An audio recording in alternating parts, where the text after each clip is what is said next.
Okay guys, so in order to shoot this kind of shot, you will need to set your focus to manual mode and to record in higher frame rates. I'm gonna record in 60 FPS. This camera, which is FX30, is capable to record in 120, but 60 is enough for this kind of shot. First, you need to set up focus to your object. Once done, you need to figure out what kind of movement you're gonna do so the other shots will match each other. I figure out that if you do something like semicircle movement, it will match better with other takes. So let me try to record that. Try to be as steady as possible. And since we're gonna record in 60 frames per second, we can slow it down even more in post. So if you record really slowly in post, it should look even slower and smoother. So let me try it. So my focus is set and I will record something like that.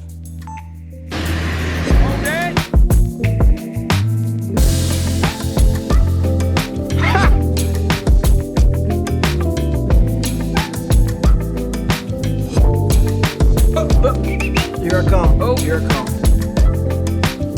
Okay, that is our first take. Now, since we've done some kind of circle, we can start with another shot, another B-roll that will start again from right to left, and it will look as if the camera is rotating, yeah? So if I now concentrate on this candle, I do the same thing, so I catch the focus on it.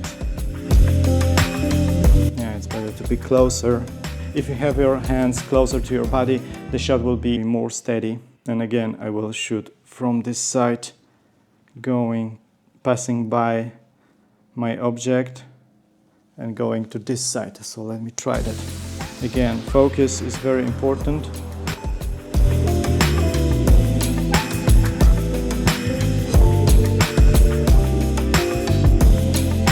I need to redo this shot because I was out of focus. Yeah, it's better now. Okay guys, so we've got two clips in our timeline, flower and a candle. So what I did first was color grading, so because it was S-Log3, so I've color graded before and after. If you want to learn more about color grading, if you're a beginner, I will prepare a free color page guide. I think it's gonna be interesting for you. Check out the link in the description. What we're gonna basically do here is create a speed ramp and add some blurriness to the image. I cover how to create speed ramp in this video, so check that out also if the idea of speed ramping is new for you. Okay, so we've got our clips shot with 60 frames per second, so what we can basically do is to slow them down by half. In order to do that, just open Retime Control, Ctrl R, or right click Retime Control and change the speed to 15%. Like that, by opening this black arrow. Let me disable this clip. We're gonna focus first on the first one. So now let's search where the object is nicely in the middle, maybe here, and we need to create our first speed point. Then move a couple of frames further, maybe here, and create another one. Okay, so now we can speed up both ends of this clip.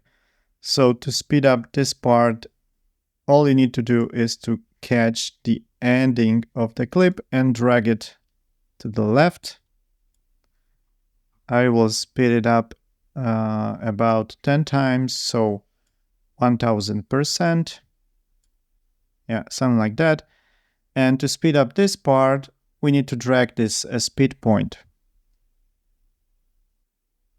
Okay. By the way, to zoom in and out your timeline, hold Alt and scroll with the mouse. Okay, let me do it also 10 times because the speed was more or less the same when we were shooting. Okay, so this is what we've got so far. Okay, and now we need to smooth the speed ramping. So right click, open retime curve. That will give us a view with a nice graph of the speed.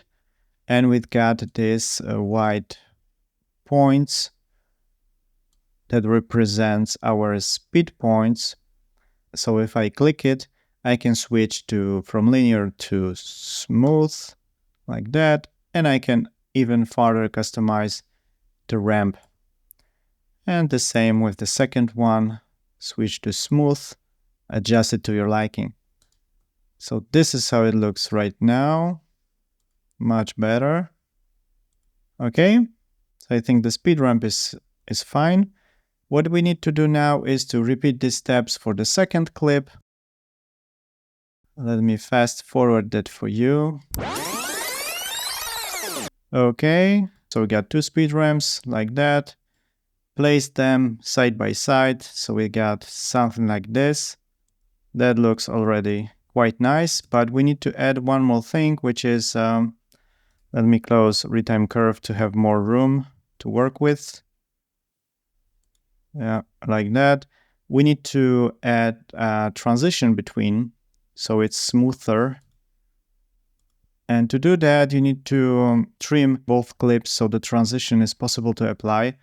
So right about there, you can right click and choose, wait a second, because trim, and you can choose trim end and trim start. So trim end, and in here, we gonna trim start. I got also a shortcut for that, Shift X. So yeah, we've trimmed just a bit the clips so that if we go to effects, video transitions, we can now apply a blur dissolve. So let me apply it like that. If possible, make it as long. No, we cannot make it longer, but that's fine. So this is how it looks right now. It looks already much cooler. And we're gonna go farther with that. So by applying directional blur. So from the effects, take the adjustment clip, place it on both. Make sure the length is the same as the clips below. And from the open effects, choose directional blur and apply it to our adjustment clip. As you see, the camera is moving horizontally most of the time. Increase the blur strength to see what is the exact angle of it. Now, right now we have 45 degree. Better match would be if we set it to 0, which is horizontal.